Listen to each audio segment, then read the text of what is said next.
there, deal hunters. Welcome back to Ricky Tremaine's Tycoon Talk, where I, Ricky Tremaine, car sales legend, insurance mogul, and plush toy pioneer, dig up the wildest flops in history. The chunky brown brick music player that tried to dethrone the iPod. Microsoft It actually Zune. looks like something that came out of Minecraft Steve's behind. And they chose brown? Really? That looks like something I found underneath one of my sweatshop sewing machines. Because, they weren't allowed to take breaks. And Microsoft, they pushed marketing very hard. Even though the thing was just a reskin Toshiba Gigabeat, they said, listen, man, we just need an MP3 player to, match the iPod. Just give us whatever you got. We'll just software it up a bit, make it look a little good. We need to rush this out for Christmas ASAP. We need it done now. And, it was incompatible with, other Microsoft certified MP3 players at the time, for whatever reason. They wanted you to, they wanted you to buy the songs with Microsoft points.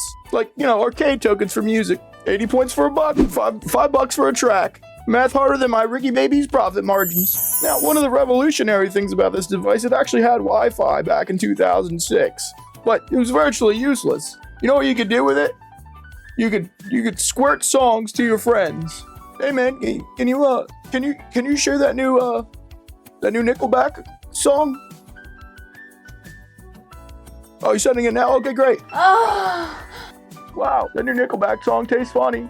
All right, now you might be asking the specs. It was like decent size, 30 gigabyte. So at the time, it was pretty decent. But you could buy an iPod that was a little bit thinner and had 60 gigabytes at the same time.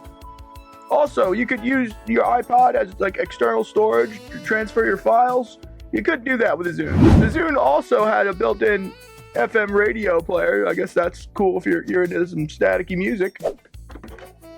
Shit. Oh, and in order to squirt a song to somebody, you had to find somebody else with the Zune. It's very hard to do back in the day. Everybody's iPods.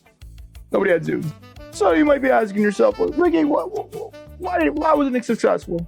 Well, first off, iPods, they had 70% of the market share already. Zune was severely late to the party. Oh, and the software to, put your music on, from your computer was slower than one of my Ricky Baby refunds. It was just not happening. Sales tanked to 2 million units by 2008, while the iPod moved to 54 million. 2011, Microsoft just said, we're done. Even though they did have another model come out that was a lot better, and it was our own design. It was actually looked pretty good. But you know what killed that? The iPhone came out, and it just obliterated everything. So listen here, future moguls. The Zune, it was a pretty bad flop, and I don't think Microsoft's learned anything.